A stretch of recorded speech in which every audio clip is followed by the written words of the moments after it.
देखिए क्या लाइन लिखी हुई है, Naresh was assigned the responsibility to realise the assets and to pay the liabilities at a remuneration of ₹10,000 including expense.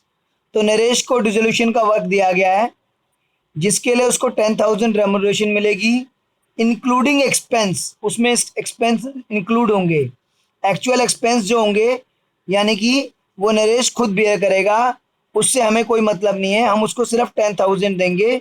Entry बनेगी realisation account debit to Naresh capital account 10,000। Actual expense इसमें question में given नहीं है, और अगर गिवन भी होते कि एक्चुअल एक्सपेंसेस आर 15,000 या एक्चुअल एक्सपेंसेस आर 9,000 तो हम उसकी कोई एंट्री नहीं करते, क्योंकि इसमें लिखा हुआ है इंक्लूडिंग एक्सपेंस, हम उसको 10,000 दे रहे हैं तो हम उसको 10,000 देंगे, हमारे लिए वही कंसीडर होगा। और जो एक्चुअल एक्सपेंस होंगे वो उसका पर्सनल मैटर है, उसके लिए हम कोई एंट्री पास नहीं करेंगे। ठीक है, being dissolution remuneration,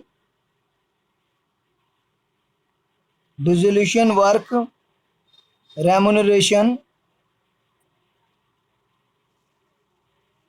allowed to partner, तो पार्टनर को डिसोल्यूशन के वर्क का हमने रेम्यूनरेशन दिया है। तो ये मैंने यहाँ पर इंपॉर्टेंट पॉइंट ये बताया कि इंक्लूडिंग एक्सपेंस है, तो इसलिए एक्चुअल एक्सपेंस की हम कोई एंट्री नहीं करेंगे।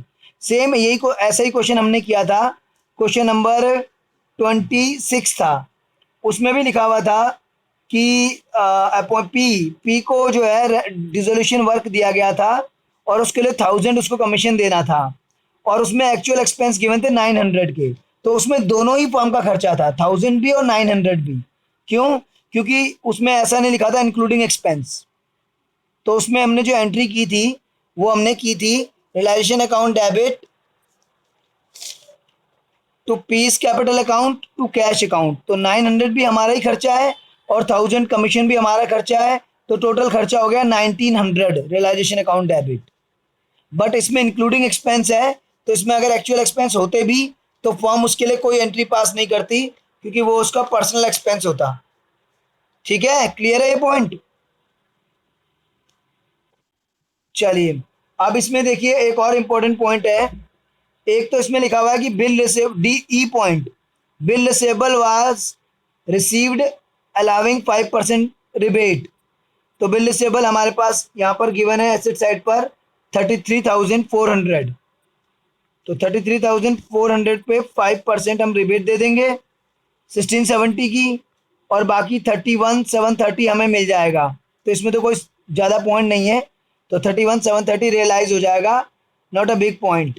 पॉइंट नंबर डी जो है वो अच्छा है, उसमें देखिए creditor and bills payable were payable after 2 months, 2 महीने बाद देने थे हमें क्रेडिटर और बिल्स पेबल को, बट क्योंकि हम अपना फर्म क्लोज कर रहे हैं तो हमने उनको बोला कि अब हम तो बिजनेस बंद कर रहे हैं, तो 2 महीने बाद नहीं, आप अपना पैसा अभी ले जाओ, और उन्होंने हमें 15% का डिस्काउंट दिया, लेकिन 15% का नहीं दिया, 15% पर एनम का दिया।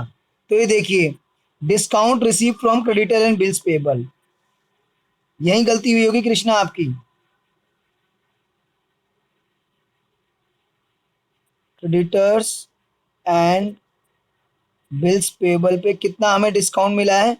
क्रेडिटर और बिल्स पेबल का अमाउंट मैं आपको बता देता हूँ, 40 और 40 है, तो 40,000 प्लस 40,000 80,000 क्रेडिटर बिल्स पेबल का अमाउंट है, 15% का डिस्काउंट है पर एनम का, और 2 महीने का डिस्काउंट मिलेगा क्योंकि 2 महीने बाद पेबल थे और 2 महीने पहले हम पेमेंट दे रहे हैं, तो यहीं आपकी मिस्टेक हो गई होगी।